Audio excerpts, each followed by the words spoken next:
Je passe quand même par vous donner quand même comment réussir le nouvel examen, parce qu'on peut être dérouté. Ça commence toujours par une formation. Donc, certains d'entre vous ont déjà suivi la formation des 35 heures, sauf que vous avez entendu dire que il y a de nouveaux modules qui se sont présentés, c'est-à-dire que l'ancienne formation se reposait sur 6 modules. Désormais, il y en a 12. Je peux vous rassurer que les 12 modules de la nouvelle version, c'est pas 6 modules supplémentaires qui se sont ajoutés qui n'existaient pas du tout dans l'ancienne version. Non. C'est un peu comme ce que je vous ai expliqué précédemment sur les domaines éco. C'est juste que, par exemple, ils ont déplacé certaines choses qui existaient dans les modules d'avant, qu'ils ont splitté. Euh, ils ont voulu faire différemment, d'une part. D'autre part, ils ont organisé aussi les modules par domaine éco. Voilà. Donc, on voit clairement maintenant dans les supports de cours hein, la liaison entre les domaines éco dont je vous ai parlé tout à l'heure. C'est ça qui a fait qu'on est passé de 6 modules à 12 modules. Maintenant, je vous conseille de vous rapprocher de vos cabinets ou de vos coachs pour qu'ils vous fassent un peu, quelque part, une synthèse de la grosse différence, de sorte à ce que vous puissiez quand même identifier la chose. Voilà. Pour ceux qui sont avec nous, avec Humanis, c'est un exercice qu'on a déjà commencé, où on vous fait voir déjà les changements là où il n'y en a pas de grosses, et on vous a même déjà partagé les nouveaux supports de cours pour ceux qui sont engagés seulement depuis 2026. Hein, voilà, on vous a partagé ces nouveautés-là. Voilà. Ceux qui ne l'ont pas, peut-être c'est ceux qui sont engagés depuis l'année dernière et dont l'inscription dépasse plus d'un an. En ce moment-là, voilà, on a d'autres alternatives. Donc, ce que je vous propose, voilà, c'est de revoir quelque part, quoi qu'il en soit, cette formation-là. Il faut la suivre si on n'en a pas encore déjà suivi. Il faut suivre cette formation des 35 heures. Si on a déjà suivi, c'est de se faire un petit focus sur les nouveautés. D'accord? Ensuite, il faut absolument faire de la lecture ciblée.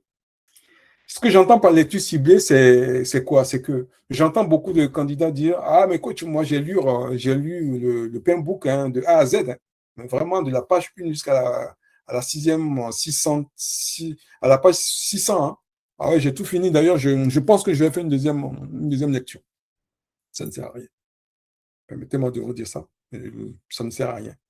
Le Pinbook, c'est un guide qu'on lit par intérêt. Donc, c'est ce que j'entends par lecture ciblée. J'ai besoin de comprendre telle notion, je vais aller à la page qui traite de cette notion et je vais la lire. Moi, ce que nous faisons chez Humanis, on vous oriente vers l'essentiel à lire. Après, vous pourrez toujours y revenir. Mais en tout cas, imaginons que vous êtes en train de faire un quiz ou un examen, vous avez identifié une nouvelle notion, un truc que vous n'avez pas vu, justement. Vous allez prendre votre PMBOK, vous allez chercher par mots-clés. Il y aura toujours un endroit dans le PMBOK qui parle de ça. Vous allez le lire, vous allez vous approprier, vous allez prendre cette connaissance-là et puis vous l'avez. Voilà. Il faut faire une lecture ciblée. Ensuite, je vous invite à faire vraiment des quiz tous les jours. Prenez au minimum 10, 15, 20 quiz. C'est ce que je demande à mes candidats. Faites un minimum de quiz tous les jours. L'idée est de garder la mémoire, le cerveau, hein, la case PMP de votre cerveau ouvert tout le temps.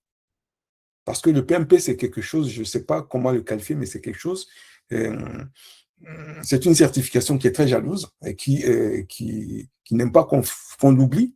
Hein. C'est une certification très possessive qui veut toujours qu'on... Voilà. Donc, et puis, comme il y a la densité des choses à apprendre est considérable, il faut continuellement s'entraîner. Hein. Donc, tous les jours, faire un minimum de quiz.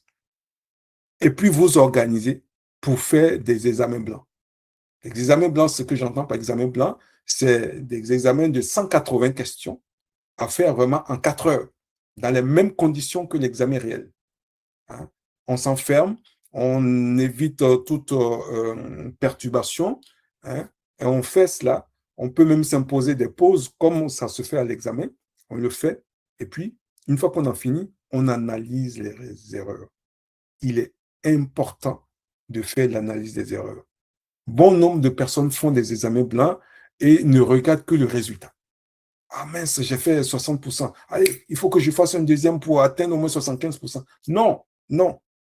Si tu ne regardes pas tes erreurs et que tu ne comprends pas pourquoi tu as fait ces erreurs, ça ne sert à rien d'aller faire un autre examen. Donc, il est hyper important, hein, de faire l'analyse des erreurs entre les examens blancs et de se faire accompagner par un coach pour justement comprendre pourquoi ça, c'est une erreur. Parce que, bon, suivant les simulateurs, on peut avoir des explications qui ne sont pas très détaillées et on peut ne pas comprendre ces erreurs. Donc, d'où l'intérêt d'avoir un coach à proximité qui vous explique pourquoi ça, ce n'est pas la bonne réponse. Pourquoi le raisonnement que tu as mené n'est pas forcément le bon, ainsi de suite. Si vous suivez ces consignes avec le coach, l'apport du coach, le PMP est garanti du premier coup.